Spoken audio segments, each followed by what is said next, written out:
Assalamualaikum everyone. I hope you all doing good. This is me Anam Fatima and welcome back to my channel. So आज का vlog start हो रहा है दोपहर में। आज अच्छा खासा सूरज निकला हुआ था, अच्छी खासी धूप थी, तो हमने सोचा कि हम बाहर शॉपिंग के लिए चलते हैं। कुछ चीज़ें घर के लिए लेनी थी और कुछ हस्बैंड ने अपने लिए लेनी थी। इन दिनों यहाँ पे बहुत ज़्यादा ठंड होती है, लेकिन आज धूप निकली हुई थी तो सोचा कि धूप भी सेक लेंगे और जो काम कंप्लीट करने हैं वो भी हो जाएंगे।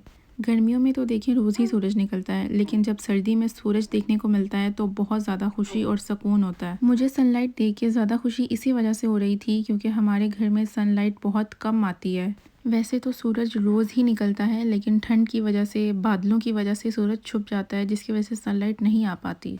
आज काफ़ी दिनों के बाद बाहर निकले थे तो सूरज के साथ साथ नेचर भी देखने को मिल रही थी। इतनी सारी ग्रीनरी और बहुत बहुत खूबसूरत से दरख्त मिल रहे थे देखने को, और मैं सनलाइट को बहुत ज़्यादा एंजॉय कर रही थी क्योंकि देखें गर्मियों में हमें ठंडी हवा चाहिए होती है और जब ठंडी हवा शुरू हो जाती है तो हमें सूरज चाहिए होता है। जब ठंड शुरू हो जाती है तो हम दुआ मांगते हैं कि रोज़ सूरज निकले, और जब सूरज निकलना शुरू हो जाता है, गर्मी स्टार्ट हो जाती है, तो फिर हम दुआ मांगते हैं कि ठंड जल्दी आ जाए। यानी कि हर हाल में इंसान नाशुक्री करता है अल्लाह ताला की, लेकिन हमें हर हाल में अल्लाह ताला का शुक्र अदा करना चाहिए कि उसने हमें जिस हाल में भी रखा हुआ है अच्छा रखा हुआ है, अल्हम्दुलिल्लाह। क्योंकि अल्लाह ताला जो भी करते हैं हमारे अच्छे के लिए करते हैं, लेकिन हमें समझने में थोड़ा सा वक्त लग जाता है। हम पहुंच गए थे मॉल में, और सबसे पहले मैं जाती हूँ इसी शॉप पे जब भी मैं इस मॉल में आती हूँ। जब इब्तिहाल नहीं थी तो मैं सबसे पहले कॉस्मेटिक्स देखती थी, लेकिन जब से इब्तिहाल इस दुनिया में आई है तो मैं कॉस्मेटिक्स बिल्कुल भूल गई हूँ, और मैं सारी कॉस्मेटिक्स वाला सेक्शन छोड़ के बच्चों के सेक्शन में जाती हूँ हमेशा। मैं यहाँ पे देख रही थी इब्तिहाल के लिए एक अच्छा सा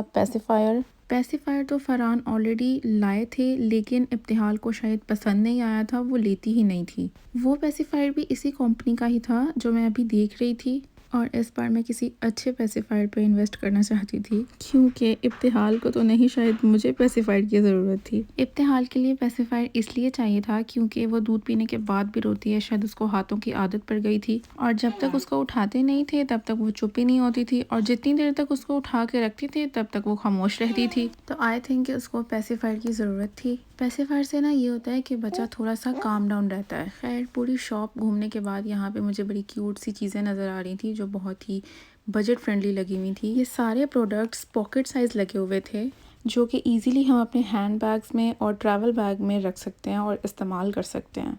लोशंस, क्रीम्स और परफ्यूम्स की छोटी छोटी बॉटल्स देख के बड़ा मज़ा आ रहा था, तो मैंने भी एक ट्रैवल साइज़ हैंड क्रीम ले ली थी। वैसे तो मैं अब हैंड बैग नहीं पकड़ती, लेकिन फिर भी मेरा दिल कर रहा था तो मैंने ले ली क्योंकि ये इतनी कोई ख़ास एक्सपेंसिव भी नहीं थी। सारे travel size products different prices में लगे हुए थे, लेकिन जो हैंड क्रीम मैंने ली थी वो 99 सेंट्स में थी। और यहाँ पे मेरे हस्बैंड अपने लिए फेस मास्क देख रहे थे। मैं उन्हें समझा रही थी कि ये सब लड़कियों के इस्तेमाल की चीज़ें हैं, बट ही वॉज लाइक कि लड़के भी तो इस्तेमाल कर सकते हैं ना, इसमें क्या बुराई है।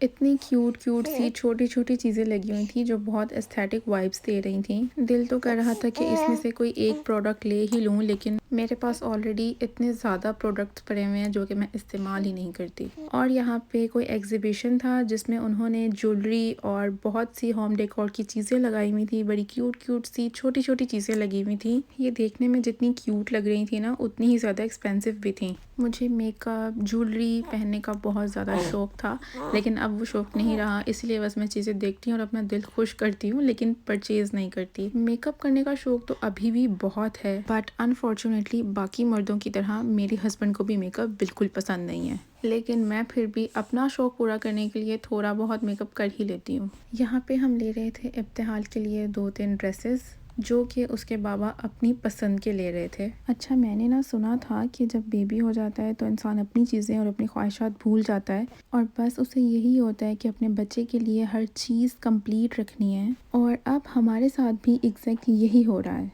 ये इतनी प्यारी सी खूबसूरत सी ज्वेलरी देख के मैं अपना दिल खुश कर रही थी। ये वाली ज्वेलरी पिंटरेस्ट वाला लुक दे रही थी। इतनी क्यूट सी रिंग्स, इयर रिंग्स लगे हुए थे, दिल तो कर रहा था कि सभी ले लूँ, लेकिन ज्वेलरी लेके भी क्या करनी है जब पहननी ही नहीं है। हाँ, कभी कभी तो शौक़ आता ही है ज्वेलरी पहनने का, तो जो ज्वेलरी मैं अपने साथ लेकर आई हुई हूँ पाकिस्तान से, तो मैं उसे ही पहन के अपना शौक़ पूरा कर लेती हूँ। हस्बैंड की शॉपिंग हो गई थी कंप्लीट और इब्तिहाल के लिए भी चीज़ें ले ली थी, तो अब हम लोग जा रहे थे वापस घर। लेकिन मुझे आ रही थी पॉपकॉर्न्स की खुशबू। तो ऐसा कैसे हो सकता है कि मैं पॉपकॉर्न्स लिए बगैर ही यहाँ से चले जाऊँ। अच्छा, शादी से पहले ना मेरे बाबा डेली रात को मुझे पॉपकॉर्न्स दिलाते थे। स्टिल अभी भी जब भी पॉपकॉर्न्स वाला गली में आता है तो मेरे बाबा उसकी आवाज़ सुन के मुझे बहुत ज़्यादा मिस करते हैं। फरहान ने मुझे यहाँ से पूरी बकेट लेके दी थी पॉपकॉर्न्स की, बिकॉज ही नो कि मुझे पॉपकॉर्न्स वाकई बहुत पसंद हैं।